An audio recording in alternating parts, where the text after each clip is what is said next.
नमस्कार।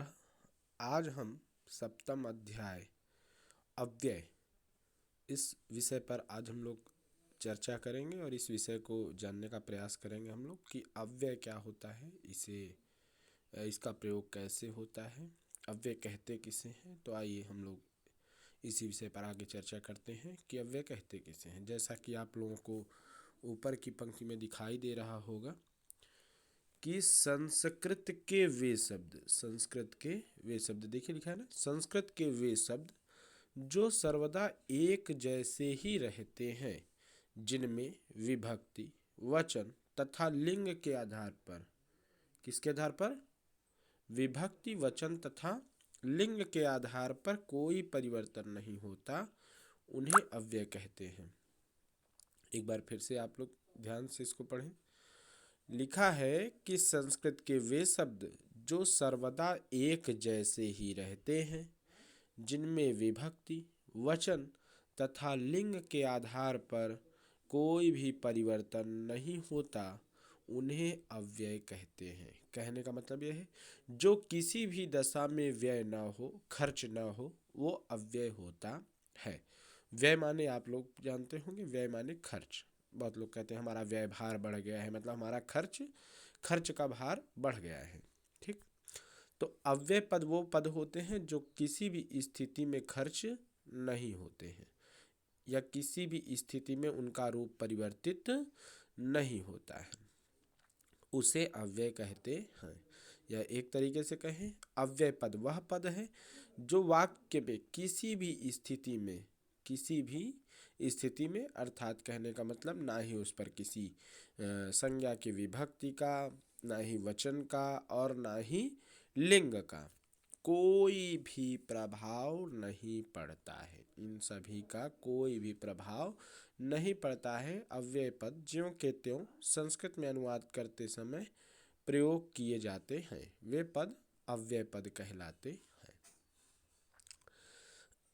जैसे श्लोक के माध्यम से भी आप लोगों को बताया है, देखिए लिखा हुआ है, सदृशं त्रिषु लिंगेषु सर्वासु च विभक्तिषु वचनेषु च सर्वेषु यत् नावेति तदव्ययम्।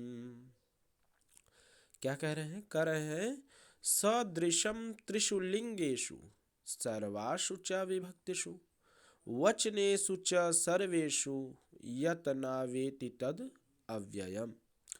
सदृशम त्रिषु लिंगेषु, एक एक शब्द का पहले हम लोग मतलब जानेंगे। सदृशम माने सदृशता या समानता दिखाई देना, त्रिषु माने तीनों, लिंगेषु माने लिंगों में, तीनों लिंगों में, सर्वासु च और सर्वासु माने सभी, विभक्तिषु माने विभक्तियों में,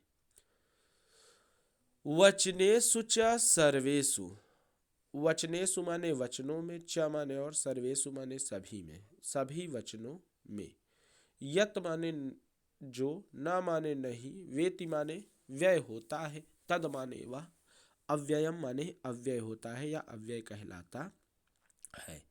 ठीक, तो जिसके तीनों लिंगों में, सभी विभक्तियों में, च माने और, सभी विभक्तियों में, सर्वेषु वचनेषु च और सभी वचनों में, यत माने जो, न वेति व्यय नहीं होता या जिसका रूप परिवर्तित नहीं होता, तद माने उसे, अव्ययम माने अव्यय कहते हैं। तो तीनों लिंगों में, सभी विभक्तियों में और सभी वचनों में सदृशता माने समान होता है या समान रहता है, जो खर्च नहीं होता है, जो व्यय नहीं होता है, तद अव्ययम, उसे अव्यय कहते हैं। यही इस श्लोक का मतलब हुआ। आप लोग ध्यान से इस श्लोक को पढ़ लेंगे, इस श्लोक का यही मतलब होगा। ठीक, इस श्लोक का क्या मतलब होगा? इस श्लोक का यही मतलब होगा कि जहाँ तीनों लिंगों में और सभी विभक्तियों में और सभी वचनों में सदृशम माने समान रहता है, यत ना वेति जो खर्च नहीं होता है, जो व्यय नहीं होता है, तद अव्ययम उसे अव्यय कहते हैं। कुछ अव्यय दिए गए हैं, इनका प्रयोग हम लोग अक्सर अपनी पुस्तकों को पढ़ते हुए देख सकते हैं। पुस्तकों में इनका प्रयोग रहता है। किसी भी पाठ का जब हम अध्ययन करते हैं संस्कृत में, तो इन अव्ययों का प्रयोग वहाँ पर हम लोगों को देखने को मिलता है। तो हम लोग इन अव्यय पदों को पढ़ेंगे कि इनका क्या मतलब होता है। देखिए, पहला अव्यय पद दिया है यहाँ पे अचिरम। क्या दिया है? अचिरम। अचिरम माने शीघ्र ही। अचिरम माने शीघ्र ही। यावत। अचिरम, ये पहला पद। अचिरम, अचिरम माने शीघ्र ही। यावत, यावत माने जब तक। तावत, तावत माने तब तक। सहसा, सहसा माने अचानक। ये जितने भी अव्यय पद होंगे जो हम पढ़ रहे हैं उनके अर्थ बता रहे हैं। ये सारे के सारे अव्यय पदों का प्रयोग यदि किसी भी संस्कृत का यदि हम अनुवाद करें या फिर जो है हम किसी पाठ को पढ़ें, तो देखेंगे कि इन पर किसी भी लिंग या किसी भी विभक्ति या किसी भी वचन का कोई भी प्रभाव नहीं पड़ता है। ये जैसे कि तैसे वाक्य में प्रयोग कर दिए जाते हैं।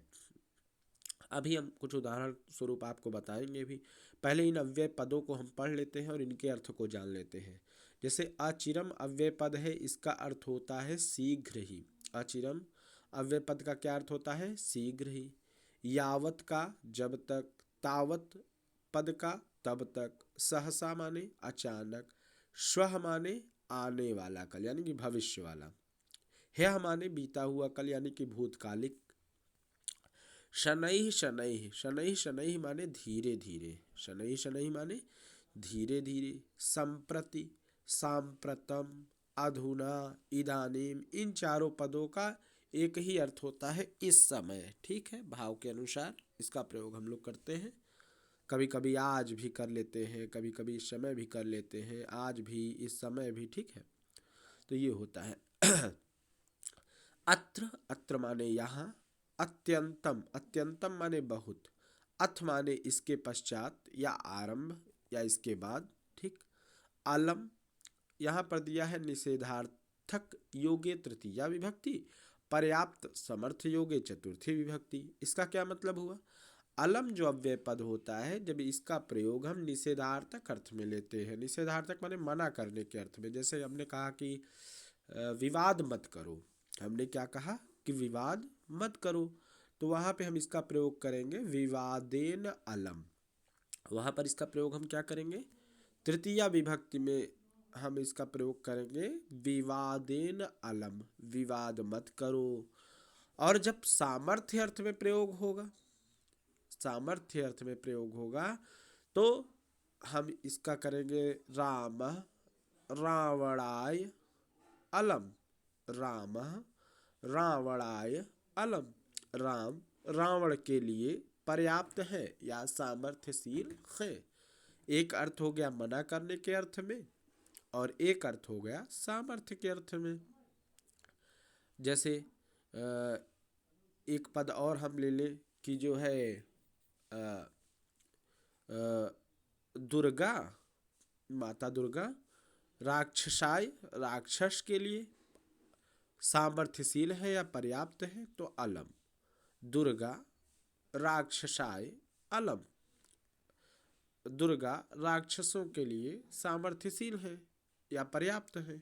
तो एक सामर्थ्य को प्रकट करेगा ये अलम पद, और एक जो है निषेधार्थक तो नकारात्मकता को प्रदर्शित करता है। दो तरीके का वाक्य बनता है। इसीलिए यहाँ पे समझाया गया है कि निषेधार्थक के योग में तृतीया विभक्ति और पर्याप्त या समर्थता के योग में चतुर्थी विभक्ति, इस अलम पद का प्रयोग हम करते हैं। इस अलम पद अव्यय का प्रयोग हम दो रूपों में करते हैं। यदि तृतीया विभक्ति में करेंगे तो निषेधार्थक अर्थ हो जाएगा, और यदि चतुर्थी विभक्ति में इसका प्रयोग करेंगे तो ये सामर्थ्यता को प्रकट करेगा ये अलम अव्यय पद। ठीक है, आगे हम लोग पढ़ते हैं। अद्य, अद्य भी अव्यय पद है, इसका अर्थ होता है आज। अथवा, अथवा का मतलब होता है या। अपि माने भी। अन्यथा माने नहीं तो। अतः माने इसलिए। अतीव माने बहुत अधिक। आम माने हाँ। इतः ततः माने इधर उधर। इति माने समाप्त या ऐसा। उच्चैः माने जोर जोर से, ऊंचे स्वरों में, स्वर नहीं दिया है, मतलब उच्चैः माने ऊंचे या जोर जोर से। एव माने ही, एकदा माने एक बार, एवं माने इस प्रकार ऐसे, किम माने क्या, किंतु माने परंतु या लेकिन, कदा माने कब, कुतः माने कहाँ से, कुत्र माने क्वा, कुत्र क्वा क्वचित, इन तीनों का अर्थ कहाँ होता है। चा अव्यय पद का अर्थ होता है और, अभितः का दोनों ओर, परितः का चारों ओर, सर्वतः का सभी ओर, उभयतः का दोनों ओर। चेत अव्यय पद का अर्थ होता है यदि। चिरम अव्यय पद का अर्थ होता है देर से या देर तक। तत्र माने वहाँ, इतः माने इधर से या यहाँ से, ततः माने उसके बाद या वहाँ से, तथापि माने फिर भी।